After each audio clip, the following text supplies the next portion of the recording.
Hey guys, Zinno here. Coming up on A to Z, the way that one of Georgia's toughest challenges can sneak into the college football playoff, plus something I never talk about in Atlanta sports, and of course, the Thanksgiving slate of picks for you. Coming up next, right here on A to Z. This is A to Z with Mark Zinno, part of Locked On Sports Atlanta. How did we get here? If you're not the number one pick, guess what?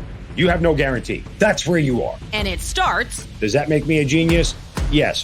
Now.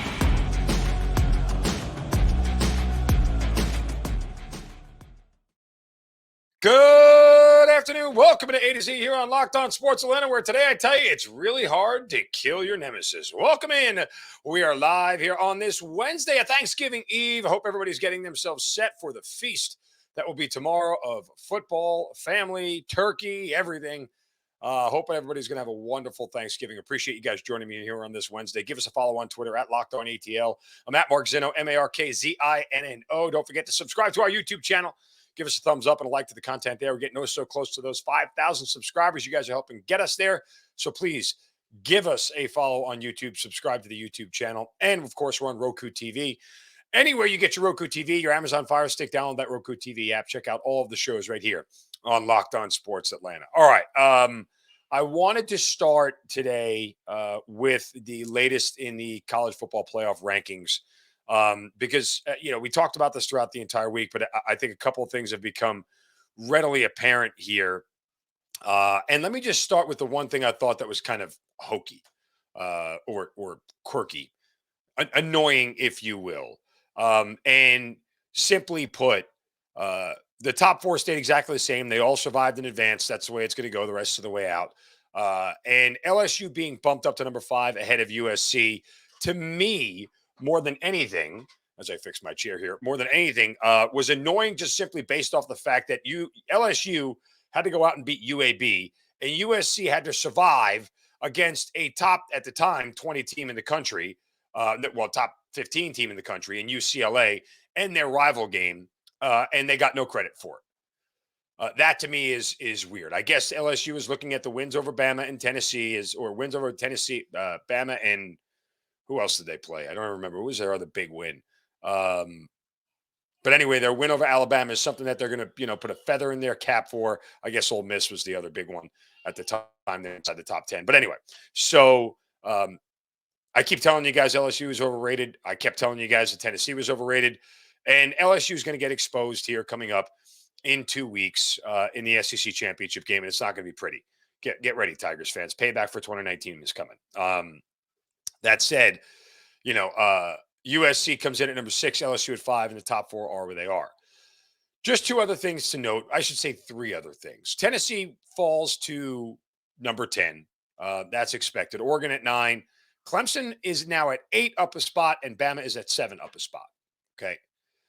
Here's what I find somewhat interesting, that Alabama, I think, could sneak their way back into the playoff. And I was doing another show and somebody asked me who I thought the biggest threats to Georgia were. And, I said, look, Ohio State clearly is the number 1 threat, but USC would be a threat. Remember when I think we talked about this before, Lincoln Riley, when he was at Oklahoma with Baker Mayfield, they played in the Rose Bowl. Yes, Georgia won that game in overtime.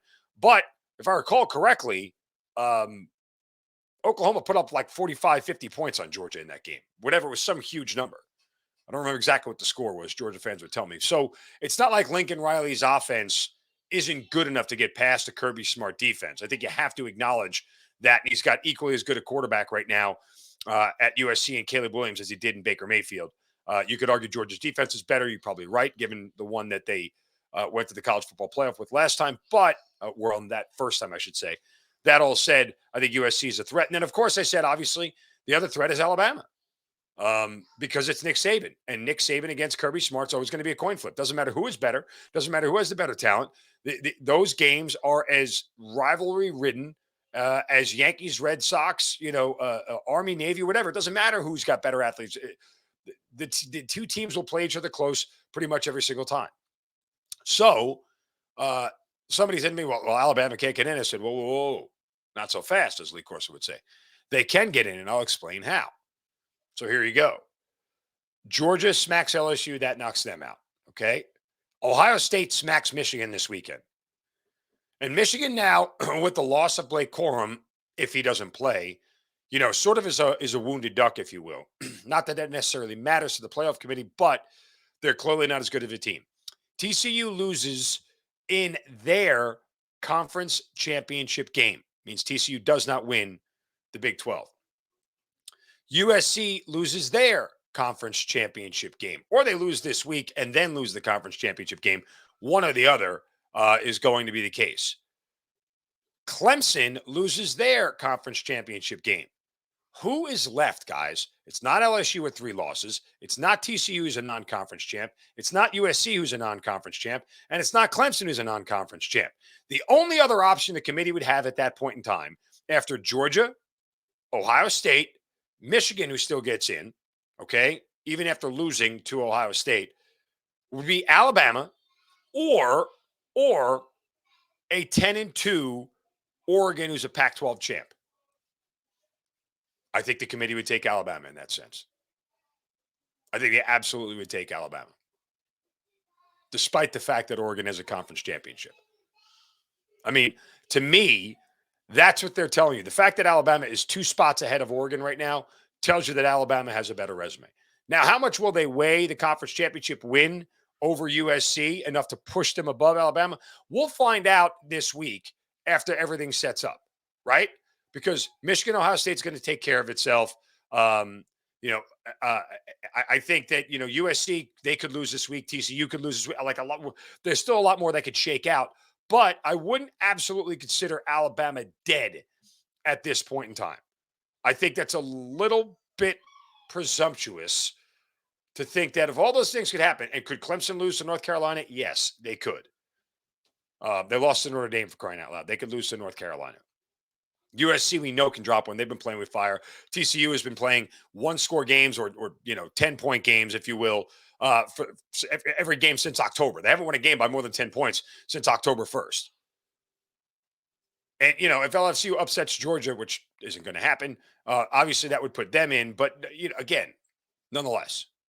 So I'm not exactly counting Alabama out yet. What I still think is going to happen is TCU is going to survive and USC is going to survive. You'll get Georgia, you'll get Ohio State, you'll get TCU and USC. If either one of TCU or USC slips up, Michigan gets in. That's it. It's that simple. So the committee's job this year is really, really easy. The only way it really gets tough is if the scenario that I just played out absolutely gets played out. And watch me throw that scenario up on Twitter later today and watch me get eviscerated for it because people love to do that to me. You could argue I do it to myself, but nonetheless, I think that it absolutely is a viable possibility if all that comes to pass, right? And there could be an argument, by the way, if Michigan loses badly enough if that whole scenario plays out, right, where let's say Ohio State spanks Michigan, TCU loses their conference championship, USC loses their conference championship, Clemson loses their conference championship, that theoretically Alabama and Oregon could both get in. You'd have Ohio State, Georgia, Alabama, and Oregon. So Georgia, Oregon rematch, Ohio State, Alabama as the 2-3. Yeah. And of course, it sets up for a Georgia Alabama national championship again because we haven't seen that before. Anyway, I digress. All right, we'll talk about something I almost never talk about here in Atlanta sports. But first, a word from our friends at betonline.net. Fastest and easiest way to check in on all your betting needs. Find your favorite sports and events at the #1 online source for odds, lines, and games. We got 3 games tomorrow on Thanksgiving. Big spreads for the Bills and the Cowboys over the Lions and the Giants, respectively. A tight one on Thanksgiving evening between the Patriots and Rams. We'll get to that before the end of the show, but you'll find reviews and news of every league, the NFL, college football, NBA, NHL, combat sports, esports, even golf. It's all right there. BetOnline, the top online resource for all your sports wagering information. You get live in-game betting tips. The podcasts they have are amazing. They've got you covered on everything, all the information you need to know. Head to BetOnline today or use your mobile device to learn more about the action that's happening today. BetOnline, where the game starts. Okay. Something I never talk about here in Atlanta sports. I'll talk about it now. That's Georgia Tech. And without offending the part of my audience that is a Tech fan, I don't talk about them because largely they are not relevant enough to talk about at this point in time, especially when it comes to their football program. I'm not saying that can't change, but what I am saying is you guys as the audience got to dictate what the show should be about every single day. And Georgia Tech hasn't dictated anything for it to be about. Now, I got into this conversation yesterday. I was filling in on 92.9 with Steak Shapiro, and they were talking about Brent Key and the idea that he could come back as the coach after being the interim. He's 4-3 since taking over the interim job, and he's done really, really well. New athletic director Jay Batt has to figure out what he wants to do in hiring the 14th full-time coach in school history. Signing day approaches December 21st. Transfer portal window opens December 5th. So the timing of this is pretty critical. Now, my whole contention was about Brent Key is two things. One, don't become prisoner of the moment. Do not assume that what you saw in this small sample set is actually going to be extrapolated out over the course of the next year, next 2 years, next 3 years, if it all goes to plan. You've got to vet this more than what you've seen, right? And while Brent Key has become a very good recruiter, and look, this is his alma mater, and it's a big deal for him, and he's passionate about it. He loves it. All those things are super important. However, it boils down to who else is available. I mean, ultimately, that's what this should be about. You take the absolute best candidate, not the most convenient one. Now, the other one, Coastal Carolina head coach Jamie Chadwell, is the other big name that they're talking about. And for those who don't know about Chadwell, he runs a very sort of non-traditional, unconventional offense, very much an option offense. And the thought there is that, well, this unconventional offense can help bridge the gap with the talent level in the ACC that other schools have, similar to what Paul Johnson did. I would ask Jay Batt if he was around for the Paul Johnson era and the end of it. And while wins were there, I would ask you, do you constantly want to deal with every time you lose a game and you look like you're getting outclassed because your offense gets, mauled or isn't effective? Do you want to deal with the groans from the fan base, the boosters, and everybody else about why are we running this high school offense kind of deal? Is that a reason not to hire a guy? No, it's not. But, the evolution of the sport of football is changing, and more people are doing it one way than you're not. I.e., like if you are the only company still handwriting checks to pay your employees, you might want to look at how you're doing it when the rest of the world is like direct deposit and it's all electronic and everything else, like no one's getting a paper check anymore kind of deal. Yeah.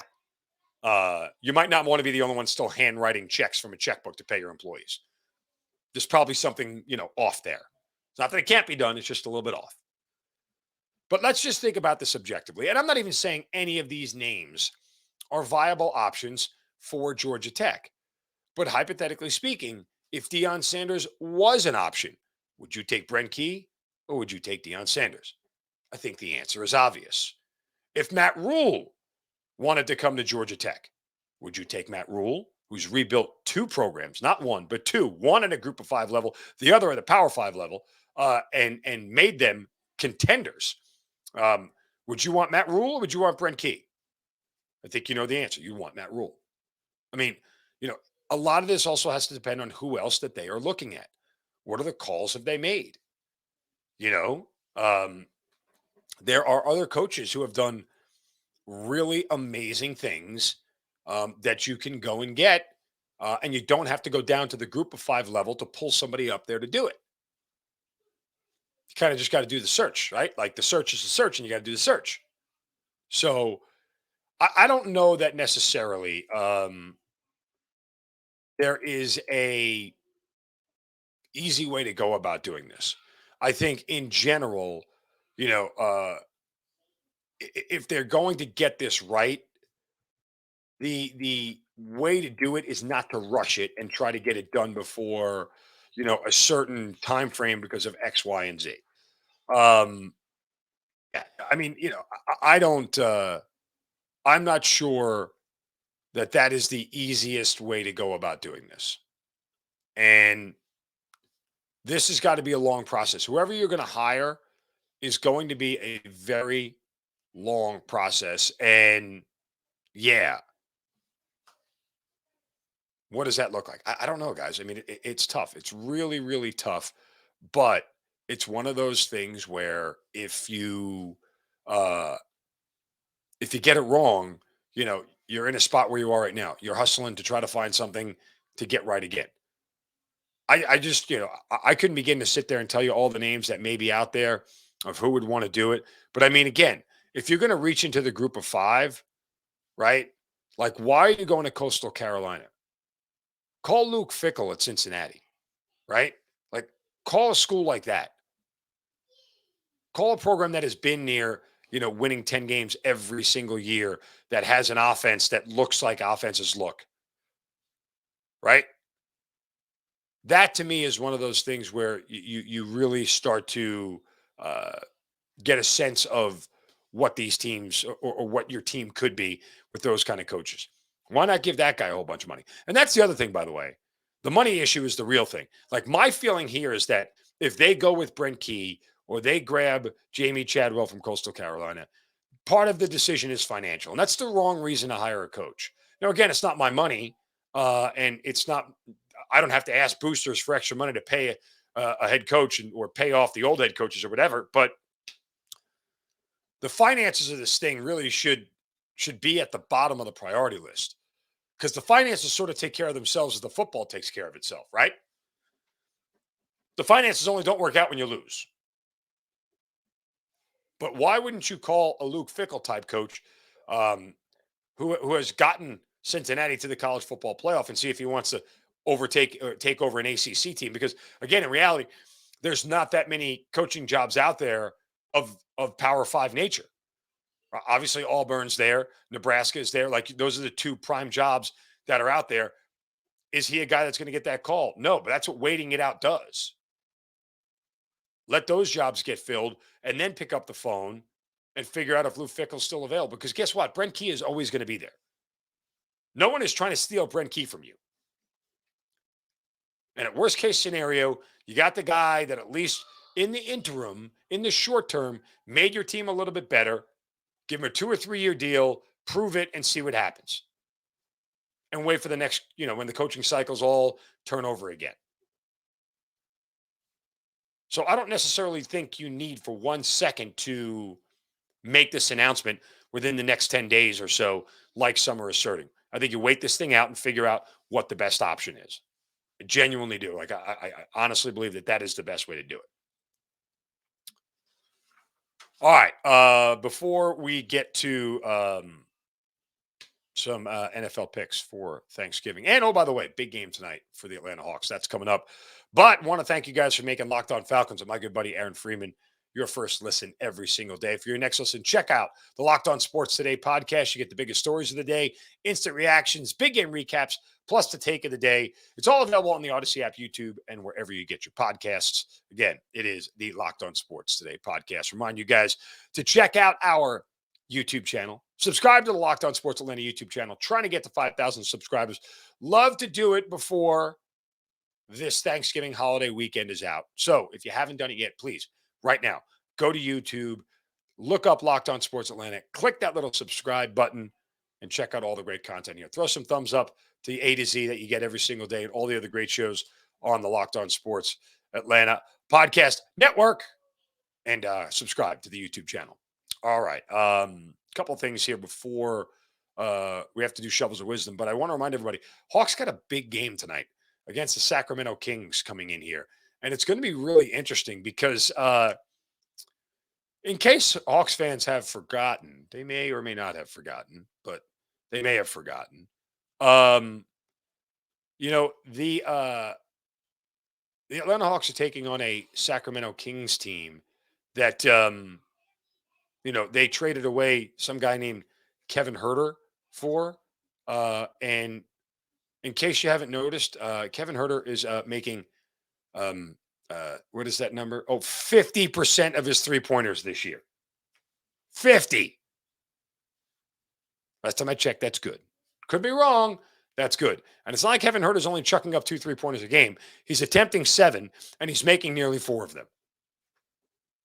So, yeah. Last time I checked, that's pretty good. Kevin Huerter coming back home tonight for a game against the Atlanta Hawks. Now, some could say that's worthy of a shovel of wisdom, but so is this. Brace yourselves, because it's time for the Shovel of Wisdom.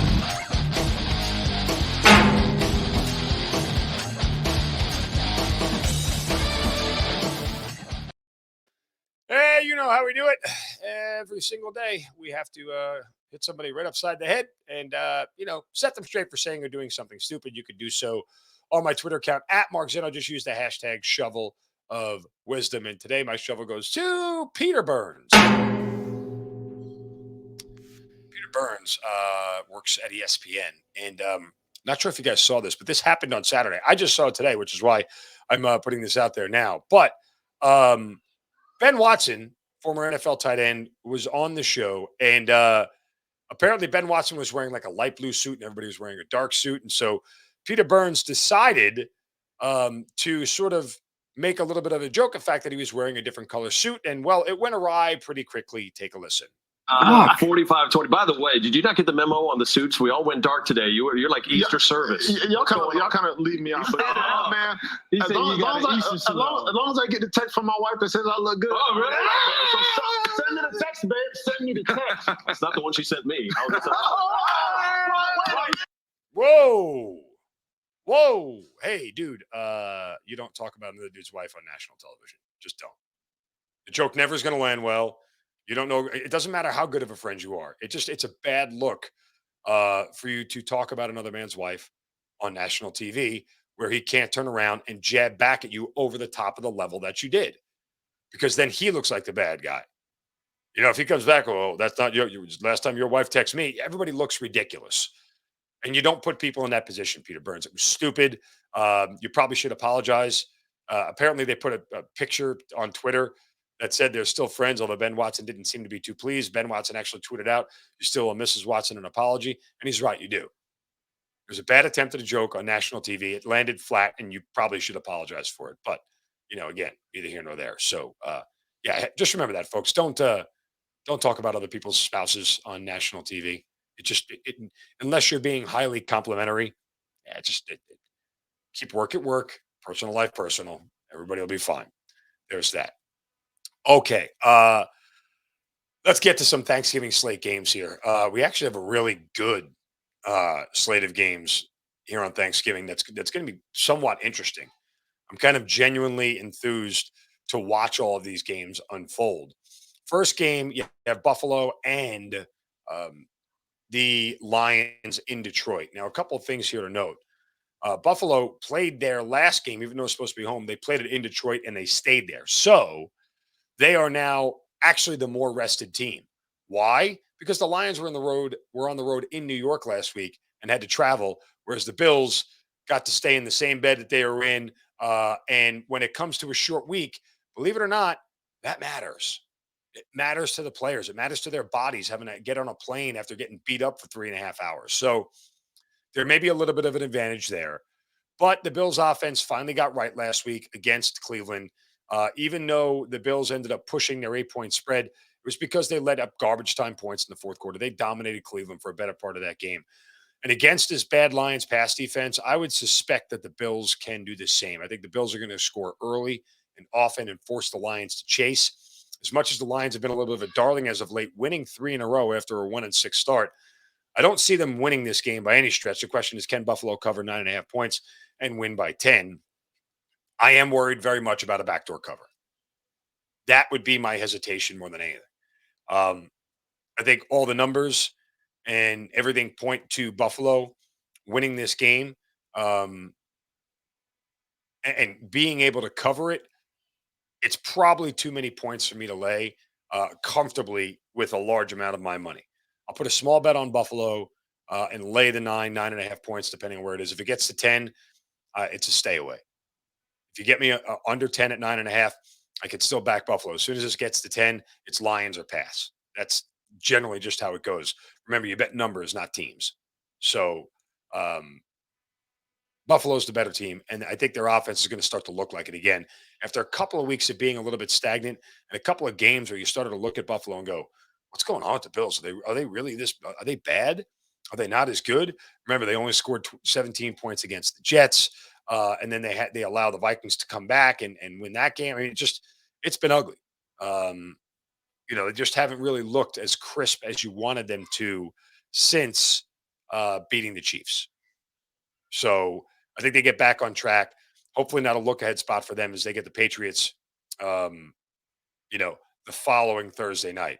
They do that thing where they do back to back Thursday games. So the Bills schedule has been jacked up as of late, but they're a good enough team to overcome it. All right, next game, Cowboys Giants, the only divisional game of the entire week, which is strange that there's only one divisional game on the slate.